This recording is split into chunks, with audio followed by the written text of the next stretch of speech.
Jimbo, are you going to show the table at the start? Yeah. Yep. So you'll just do.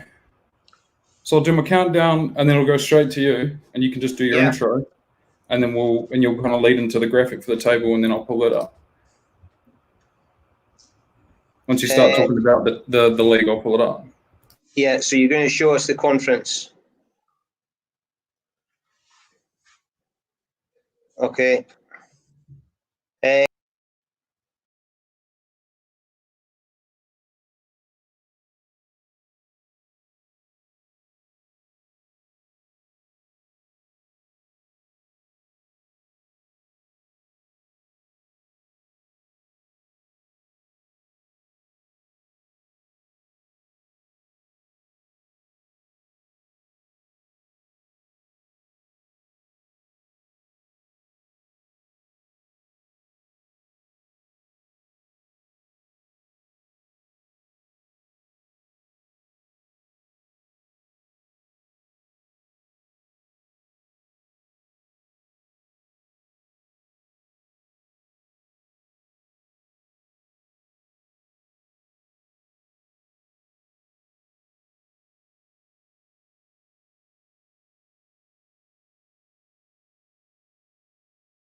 Friday. How is everybody? Welcome, welcome, welcome to the 1872 preview show. Who knew? We've got rugby.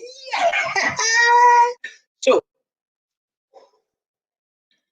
happy days. My name is 𝙏𝙊𝙉𝙄𝙃 and I am delighted to be your host for the big 1872 Cup preview show. That's right, ladies and gentlemen, it's back. Edinburgh against Glasgow at BT Murrayfield. And are we excited? Yes, we are. I have even cut and polished my head for the occasion. Lovely to see you all. I hope you are all enjoying your Friday, trying to get back to some kind of normal. Oh, that old thing. Yeah, we love it. We absolutely love it. That's the lads. Now, we are joined by some magnificent guests, and a massive thank you to Principal and Prosper for making tonight possible. They are some good people, because they're Edinburgh Rugby people. We know that. We know that. You know that. I know that. And we are joined by three amazing guests tonight to talk through the 1872 Cup. But first, let's just remind ourselves where we sit on that conference table. Look at that, ladies and gentlemen. Isn't that just absolutely magnificent? We love that. 47 points from 10 wins, 3 losses, unfortunately. But, you know, these things happen. So away from that crucial point to get us there into what will be a very exciting playoff situation. But first, we've got Glasgow and then Glasgow. So, hello to all those people who are dialing in from South Africa, especially Mari. Thank you, Mari, for dialing in. I've had to put this on because some of the feedback is that my head is too shiny and people have had to go and get their sunglasses out their cars. So, here we are. First guest. If you've been to Murrayfield, then you know this guy. You might not know this guy, but you know this guy because he is one of the most distinctive rugby supporters at BT Murrayfield, whether it be for Scotland, but more often than not, we see him proudly sporting Edinburgh. It's Mr. Ian Wallace. That's him. Everybody's got a selfie with a beard. And I've got a selfie with a beard because Ian Wallace and I go back a long way. Wally, are you there? Look at that. Evening, Bruce. Evening, everybody. How are you? I'm very well, mate. Very well. Excited for tomorrow. Excited for? You got to be excited for tonight first. I'm taking it easy. I'm relaxing. You're relaxing. Okay, and how's the cat? He's all right. He's a couple of bits short, but he's doing fine. He's a couple of bits short because Ian's cat, ladies and gentlemen, has been an ongoing Ian's cat has been in for a small operation and he's probably not a big fan of Ian tonight, but he will be because he knows it's for the better. Wally, brilliant to see you. Now, we go a long way back. Can you give us a little bit of that history while Jimmy Vid flashes up our very own Supporters Club badge? Well, I first met you, Bruce. I think you were a fetus because your mum used to cut my hair. When I was a bairn, and then we grew up, fortunately, in 𝙏𝙊𝙉𝙄𝙃, as you can see with the badge there. 𝙏𝙊𝙉𝙃𝙃, yet, obviously, but 𝙏𝙊𝙉. That's it. We. I've lost your sound, mate.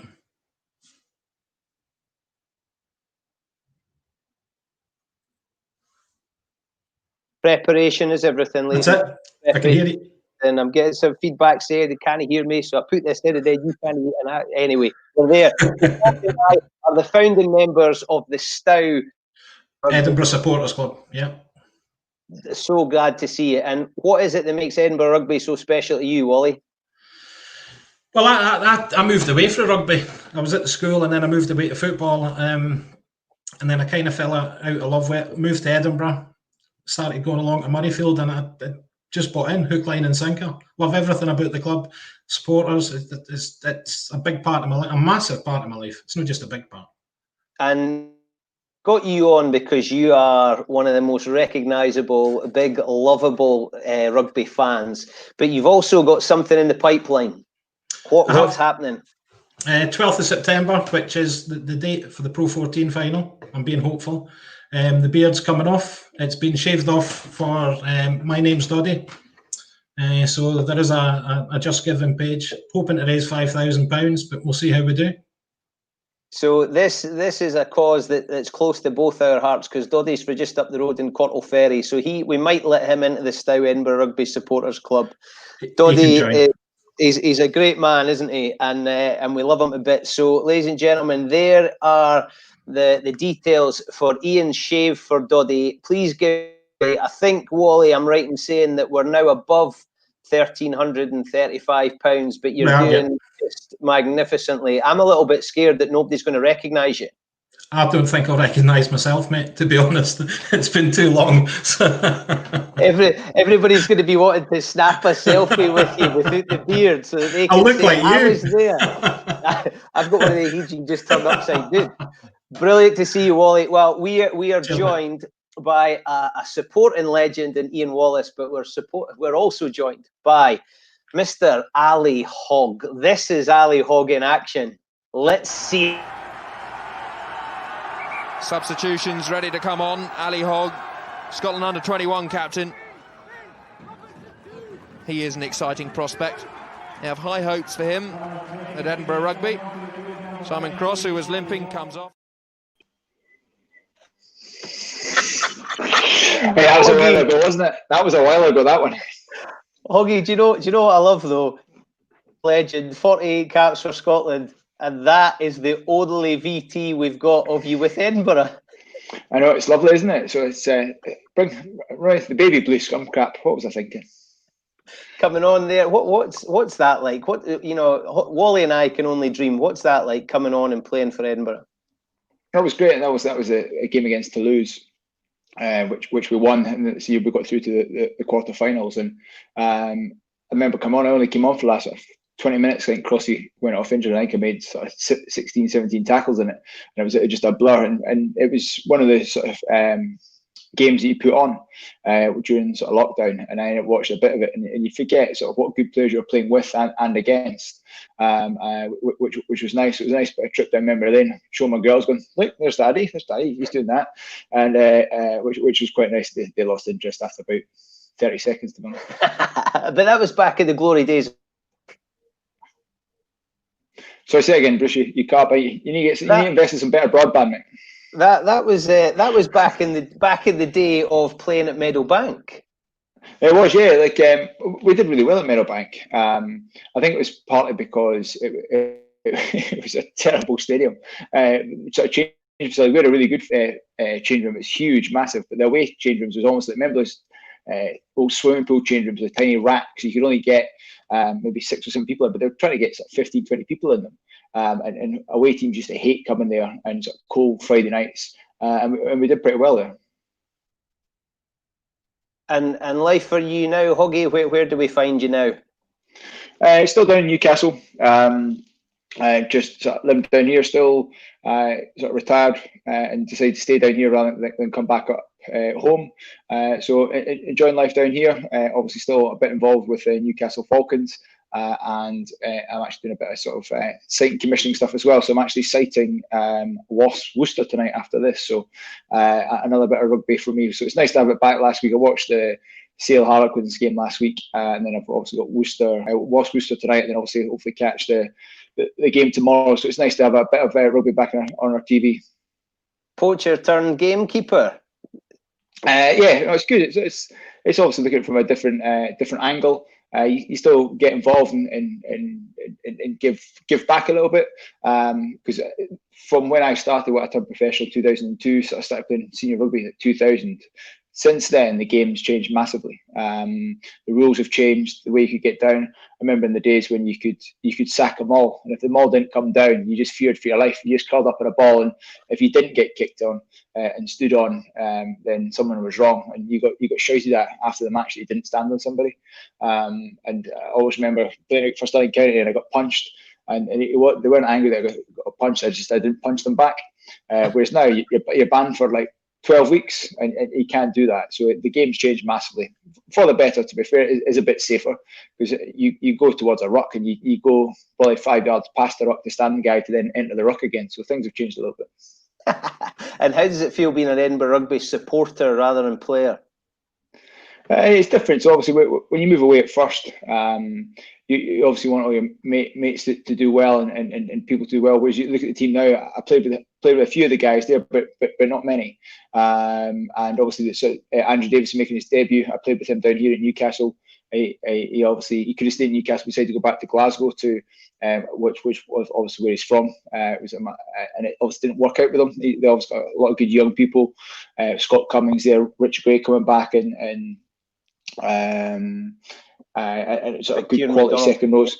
Yeah. So whereas coming across to Edinburgh, they obviously got a bit more of a chance. He's obviously impressed Cockers in the pre-season that come across to get his start this week. And he's good. He's a workhorse. I guarantee he'll get a charge down tomorrow. He's an exceptional guy, charging down box kicks. And he's good. He would have been in the Newcastle squad this last year, guaranteed. But he just went to Glasgow and they just had a lot more competition. So hopefully he gets a chance to shine tomorrow.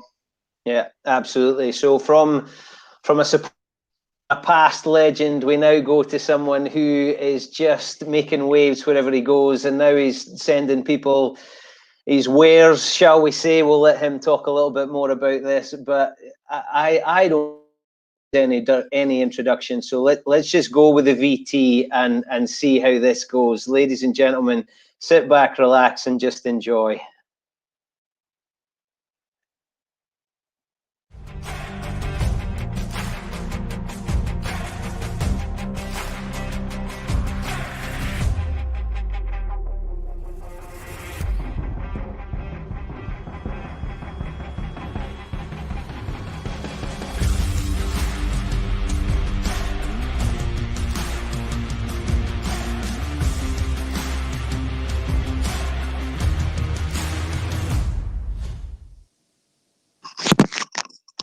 The Schoeman! Pierre Schoeman is on the screen. How are you, Pierre? Good on you, my pal. Thank you for that video. If you don't mind, maybe send that afterwards to me so I can, use it a bit for motivation. Also, I just want to say thanks for having me on the show. Also, I see you took your snoot off because it was upside down. It was just, I feel like I need some air, Pierre. I need some air. The V-line. Lockdown has been kind to you. Well, I'm trying. You look fine. I mean, looking at that video, Pierre, it's an absolute thing of. It just sends people into an absolute spin every time we see it. How much do you enjoy that adoration that you've got from the Edinburgh supporters? No, look, on an honest note, okay, first of all, hello, Mom. I know she's watching from South Africa. No, I must say, it's nice seeing the hard work being paid off. But like Ali would know, and, it's the 1% everyone sees. The other 99% is where you have to, stay humble, keep working hard, doing the basics every day, especially with Coach Cockers. That's a thing for us to get into good habits. So no, it's nice to see the great feedback afterwards and the result structure to get to the process and all that. Scoot, I'm looking at the comments here. Okay, when you came on with Garforth, who you know and we all love, Nicholas just put Scoo, Jennifer McCalman, Scoo, Simon Boothroyd, Scoo, Graham Somerville, yes, Michael Alexander, Pierre, Janice Lecky's gone Scoo. It's just it just goes nuts. Just people typing, just going nuts because they absolutely love you. And who's this lady, Staden Haywood? That's my mom. That's Mum. Yes. Watching. How magnificent is that we've got Skew's mum watching tonight, right? You best behave yourself, boy. There she is. Hey, love you. You best behave yourself tonight, sir. So what does Pierre do the evening before the 1872 Cup? What does your evening look like? Well, before lockdown, it was a lot different to tonight. Obviously, watching. What does that mean? watching you with some bold statements and a bold appearance must fuel us all up for the weekend's games. But no, firstly, I want to say, I speak a lot to my mates here, all the lads, how different the vibe is regarding the Edinburgh Rugby fans. I mean, since we got here, not only me, but the team, it's just been immense. And the work they do behind the scenes with the media team as well. You know, it's things we can't actually put a lot of energy and time into, but they do. And they do it so class. So it makes it easy for us to, you know, have that support. Also, a night before, I would say a big steak or big pizza. But then again, our SNC Nick Lumley can watch this. So that was before lockdown, obviously. Tonight will be probably a salmon and some spinach. Yeah, just like I had. Hamish Watson's on. He says that you eat everything in sight the night before. Is that a bit of a slur? To be honest, so with our new business, we sold some Rex Club caps, Hamish's business, and it looks so delicious. I've actually thought about putting Nutella on it and having one for maybe a snack. Nice, I love it. I love it. We've got a request. Can you say Edinburgh again, because we love your accent? Edinburgh. There you go. You are just making people happy all the time. Let's bring everybody onto the screen and let's have a bit of chat. And just to echo some of what Pierre said, Rona Train's on saying congratulations and well done to the Edinburgh Rugby social media team, because they've been fab during lockdown, and it's kept me busy too. So thank you. So Wally, night before, Skoo's going to have some salmon and some spinach. What do the supporters get up to the night before? I had salad, obviously. With no, I didn't. I just had some roll. I'm looking after my cat, obviously. I've got an early night tonight because I was due to start work at 2 tomorrow, but I'm now in a 4 a.m. start so that I'm ready for the game. So I'll be going to bed after this, up at 3, do my shift, and get ready for the game. I've watched the 2 1872 games for Christmas this afternoon, just to get a wee bit of battle fever on. So. just to get you excited. Hoggy, where do you see the threats? Hoggy, where do you see the threats coming from Glasgow? I think obviously from Glasgow they've got a good pack. They've got a good back row, strong back row, a very experienced sort of back row as well. Obviously Rob Parley and Ryan Wilson, they'll be the sort of two main antagonists coming into it. And then if you let sort of Ali Price and Adam get any time, they could really run the show. So I think it's about sort of stopping them and getting on top of those sort of guys. I think you look at Edinburgh's team, it's strong across the board. I would say it is the stronger side. You often find that very rarely do you have sort of two sides that are very good. You always Glasgow tend to dominate for a while, then Edinburgh tend to dominate, and Glasgow have done the last few years, whereas now you're starting to see Edinburgh coming good and really starting to get sort of gel and perform well. So I think the back rows is key, and I think Edinburgh are just entering that at the moment. And then if we can get on top of Ali Price and Adam, then I think it should be a good day of office for Edinburgh. Pierre, how does it go? Suz has had just an absolutely amazing period where he made the Scotland jersey his own. People are talking big things about him for the coming year. He's obviously getting to start tomorrow. You're going to make your impact off the bench. How much do the two of you discuss how the game's going to go and plan things together? Yeah, I mean, exactly like Augie said, they have a good pack. So regarding the set pieces, which is, our key, practice on the evening is the scrums and the mauls battle, especially in the line-out battle as well. So obviously, Saz has been spending a lot of time with the blokes, Xander and all of them at camp, also at the World Cup. So he knows the ins and outs a bit, I would say better. Also, he's hungry, like he's worked harder than ever before. So that's class on him. And also, personal aspirations and dreams as well. Like I said previously, he's good. He's more than good enough. Not that my opinion is going to make or break it, but he's more than good enough to play Lions. Also, many caps still for Scotland. He's been through tough challenges and journeys. And I must say, as a forward at Edinburgh, we learned so much. Being robust, doing your job, not playing flashy. You get the odd offload now and then or chippy, but then you bench for 4 games after that.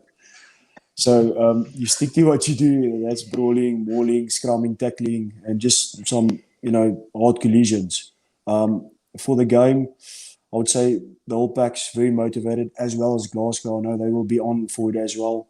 Like Fraser Brown said, it's always a personal battle, but you also tend to not make it too personal. You almost want to benefit the team. So rather, stick to what you've trained post-lockdown.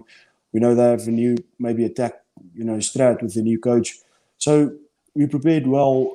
But yeah, like I said, our main focus is the brawling in the scrums and mauls. And like Hoggy said, maybe check Ali Price around the fringes there, not getting caught out as a lazy prop.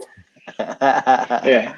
Hoggy. I think also, like, sorry, just to say, I think you'll be looking forward to chasing some kicks, Shoe, just in the back of Hugh Jones being at fullback. And not in a million years is Hugh Jones a fullback. I think I could maybe get a game over him at fullback. There's some ammunition. But surely as a group of players, I'd be really disappointed if the first line out it's not a high bomb, or off a scrum it's a high bomb and just everyone's chasing after them. Because if it is, I think the weather's not be mixed but windy, isn't it? You get a couple of them tomorrow up first 5 minutes in there, he'll be absolutely kicking his pants. Hoggy, I love how you always sit on the fence whenever we talk. I love that. Well, just in case they haven't covered it during the week, I'm just giving them a few tips. Do you know what I mean? I just want to make sure these things are covered. Leave no stone unturned. I must say, we played a few matches against each other when he was still at the Stormers, and I have to say, when he gets the ball, you'll maybe have to. It's dangerous. It's dangerous. Yeah. Exactly. But yeah, let's hope we're fast enough to get at him without the ball. Hoggy, Pierre's talking about the tight game and the scrummage, and if you offload, you're benched for 5 games. There's a bit of an exception to that rule. How good's 𝙏𝙊𝙉𝙃𝙏? No, he's good, yeah, obviously. I'd probably never get a game for Cockers, if I was honest. If I was playing nowadays, I would never got a game. I can't maul or brawl. I avoided the contact like the plague. So, but I think, Bill, obviously, I think he's the one exception, isn't he? I think they set the team up round about him. He kind of gets a free license to do what he does, and because he does what he does, he gets the team and he creates those world-class moments. And the more you can get him in the game and involved, the better chance you have of being successful. And it's just about creating opportunities for him with the ball in his hands and allowing sort of the rest of the team to allow him to do his thing. And if he does that, then you've got to create chances. And it's about guys, well, everyone there's played with him long enough, they know how to run off him and where to go, and they'll be successful off the back of that. Wally, you're a great ambassador for the game of rugby. Some missionary work through in Scotstoun occasionally. What's the banter been like between the supporters? You're a social media user. What are they saying along the other end of the M8? I think there's a little bit of bravado, but I think that reality will strike once the whistle goes. I think it'll be an arm wrestle to start with, but I think the last 20-25 minutes we'll just streak away, and your man in the corner there will score a try tomorrow. There you go. I'm not playing. I'm sorry, I'm not playing. And I don't think he means me. So we've got Hoggy saying that we'll get a charge down from our new man in the second row. We're getting a try for this man up here in the corner. So hey, we're form. So Wally, there's players that we get excited about. Excuse the obvious one, Big Bill. What about that back line? It's pretty exciting, isn't it? Well, I think we've got about 6 players that we could have. It's phenomenal. And there probably isn't a better back line in Europe at the minute, I would have said. And that's picking, as I say, 6 or 7 players we could have in there. Yeah, it's looking good. And Mark, to see Mark at 13, I just think he is so dangerous and got so many skills. Pierre, talk us through Nathan Chamberlain. What's he been like? He's maybe a bit to some of the supporters. Yeah, I would say, respectfully of Johnny Sexton, but he reminds us a lot about, cool in the head, but when he gets the ball, he takes it to the line, show off his talent that he's born with, but also, like a general. Maybe we'll have to, now and then make a tackle for him. But I'm sure Coach Cocker sorted that out during lockdown. Yeah. With a lot of one-on-ones at his flat with him alone, sanitized, obviously. For anyone who's watching. Are we talking rugby here? But I have to say, it's nice getting young lads through, and they're taking dictatorship and ownership. Like Charlie Shield, you all know him, obviously. It's nice that the young lads are getting, chances, and they're actually using it, and they're actually, voicing their opinions and taking charge. And that for us is, key. That the more folk in the team takes leadership and ownership, the easier the job gets. Then you don't have to focus about the lad next to you, but rather just you, and he'll do his part. And that makes it easier. I mean, if Nathan gets the ball and he knows there's two guys coming off him, inside, outside, he can attack, he can, give the little shimmy, he can get a grubber, he can take the ball to the line, whatever he wants to do. But yeah, good on him. And I must say, especially for the backs, the Edinburgh contract comes standard with a few watt bug sessions, if you read it in the TNCs, down at the bottom. So it's just a guarantee, and that's not always nice on the face impressions like Dewey and Yaku would know. And Dewey's getting some shout outs. He's getting a bit of love. Sean is one dangerous player. Hoggy, how can Edinburgh go about making sure he's got space? Sorry, who's that, Bruce? You broke up a bit there. Vander Merwe, our big, handsome, my twin brother on the wing.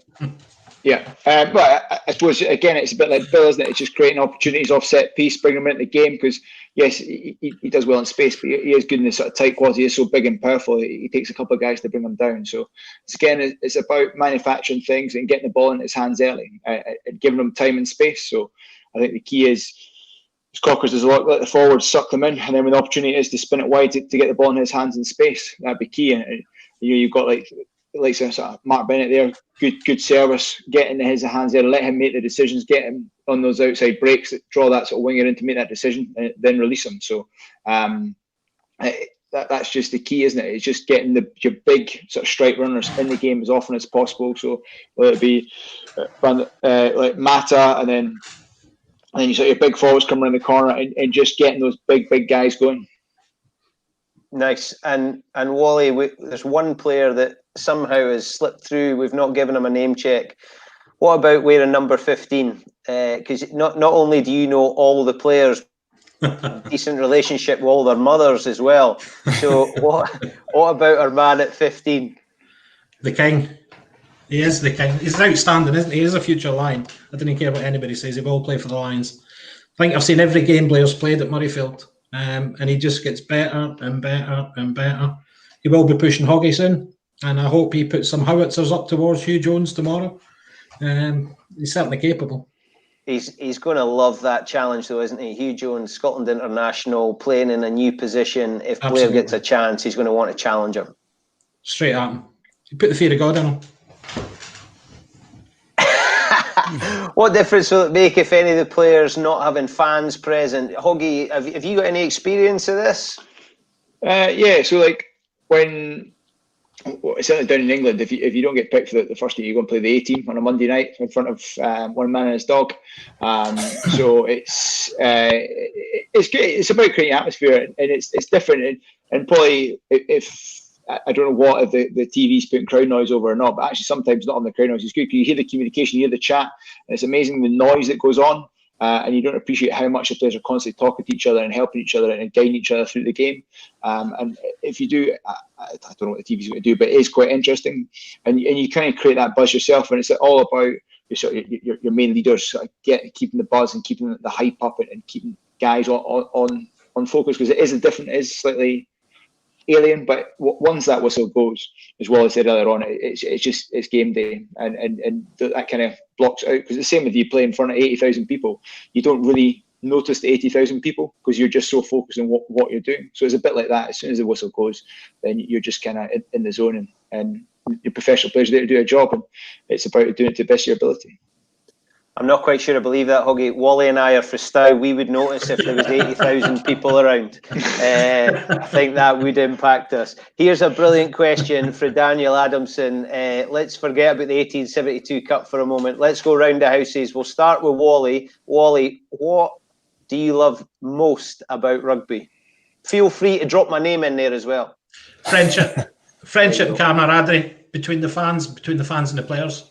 Because Edinburgh now feels like a rugby club, as in rugby club of old, where there's a link between the players, the coaches, and the supporters. Nice. Hoggy, what do you love most about the game of rugby?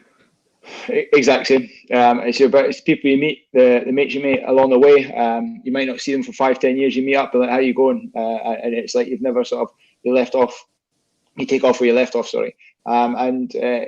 That's it. And you just have the same crack. It doesn't matter what rugby team you drop into. It's the same crack you have. You just take the mickey out of each other. You go and catch up with somebody, and you come back to like, oh, how are they? How's the family? I've got no idea. I just spent the last hour taking the mickey out of the guy, and I know nothing about him apart from that he's a bit of a twat. Do you know what I mean? That's pretty much it. And that's where it's good. Everyone's the same. We got through half an hour, and the money was on Skew. The money was on Skew. I could have said a lot worse. Ali Hogg. I could have said a lot worse. Skew, the questions are coming in thick and fast for you. So very quick, what do you love most about the game of rugby? Pierre? I would also say, especially a hot topic around the globe, trying to divide people. It's actually a platform to unite people. It doesn't matter where you come from, what your beliefs are, your color, whatever, how much money you have. We all have a common goal, and you can succeed or you can learn and grow together. And that feeling, like Hoggy will know after a match, when you just like, it's your mates, it's your brothers, we achieved, or yes, we get to stick it out this week over Christmas, get Glasgow in the next game. That feeling, it's something you can't really describe. It's almost like watching Braveheart or Outlander, and you feel part of the vibe, There in Roslyn Chapel, fighting it out through Roslyn, Dalkeith, all the way to Edinburgh to the castle. So I must say, for me, the camaraderie, the united, feeling you have of a common goal, that's just world class. And to top it off with a nice beer afterwards, like knowing, having a point with the enemy and saying, yeah, it is what it is. But then on the field, you want to kill each other or maybe bite someone or something. Sometimes it happens. So right, Skew. Sometimes Skew, you get involved in some of those little altercations. Here you see, and Ryan Wilson's hardly ever involved in those things. Just tell me to keep 2 meters away from him. That's all he was doing. Just stay 2 meters away from me. That's Exactly. Probably you going to rescue Jamie Ritchie, having started something. That's going to be a fair old tussle tomorrow, Skew. So. Talk me through this one. Christmas time, we go through to Glasgow. Xander gets man of the match. We come back through to Murrayfield, and you get man of the match. What a difference a week makes. What happened? Not sad, but the reality is that on game day, if you're not switched on or your attitude is not correct, and sometimes the ball bounces the other way, you miss a tackle or you get the odd penalty against you, and. No offense to the ref on that day, but yeah, I won't have Christmas with him as well. To be fair to Xander, he's a strong, powerful scrummager. He had a blast of his season. Great bloke off the field. I know the teammates love him. Also, I think he was forward of the year or something, voted, or player of the year. So what a guy, But just for us, you show in defence and your attitude on the game day how much it means for you. To be part of a team or a club or whatever. And I just thought, I felt I let our team down a bit. It's time for me to make up. And I didn't care about, second half or nothing or being, fancy or glorious. I just wanted to, get stuck in and do my job. And sadly, that's how you should be every game. You go through phases. Like, you can't peak every game. It's not an excuse. But as athletes, pro golfers, everyone would know. Certain things happens. You can't be on it all the time. But if you do consistently, good habits, which Coach Richard Cockrell is, superb at, and it's not always nice to go through it, but the reward in the end is the best. And I think, that's what cultivates that habit of bouncing back quickly.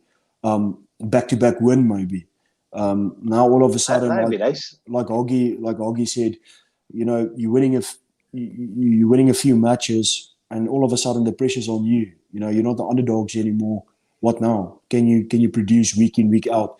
Scottish guys go. You still produce as a unit. So that's a challenge. And personally, you have to be on it, because on the day someone can be more hungry than you, and then you can't, just bite back. Like I said, Skew, I don't think anybody who's watched you in an Edinburgh shirt would ever doubt that even if it's not your best, you're certainly trying your best, and you've become an absolute cult hero for everybody at Edinburgh. And we wish you all the best. You can see the good luck messages there flashing up on the screen. So I'm not going to put Pierre on the spot with a prediction, but Wally, go for it. Final score tomorrow. 32-12 Edinburgh. Oh, try scorers?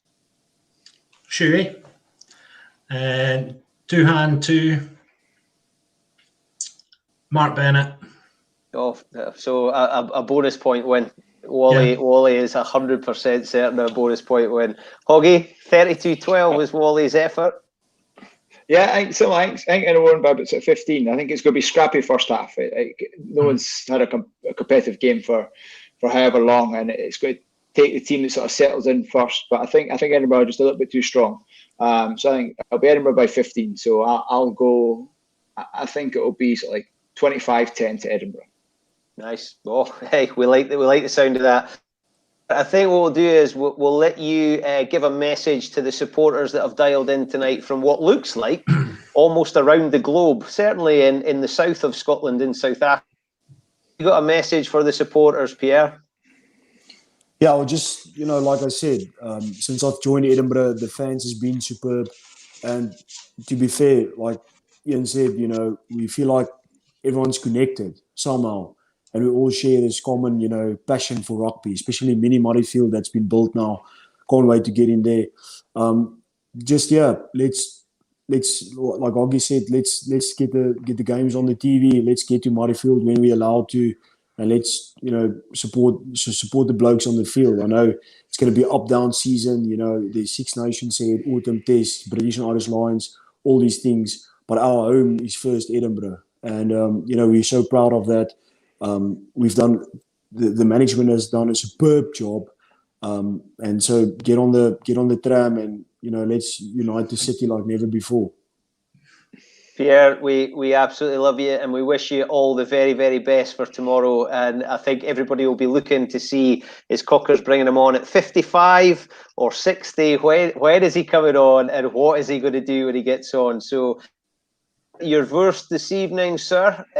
Enjoy that. Make sure you have a good sleep, and we're looking forward to seeing you back in action tomorrow. Hoggy, magnificent to see you, fella.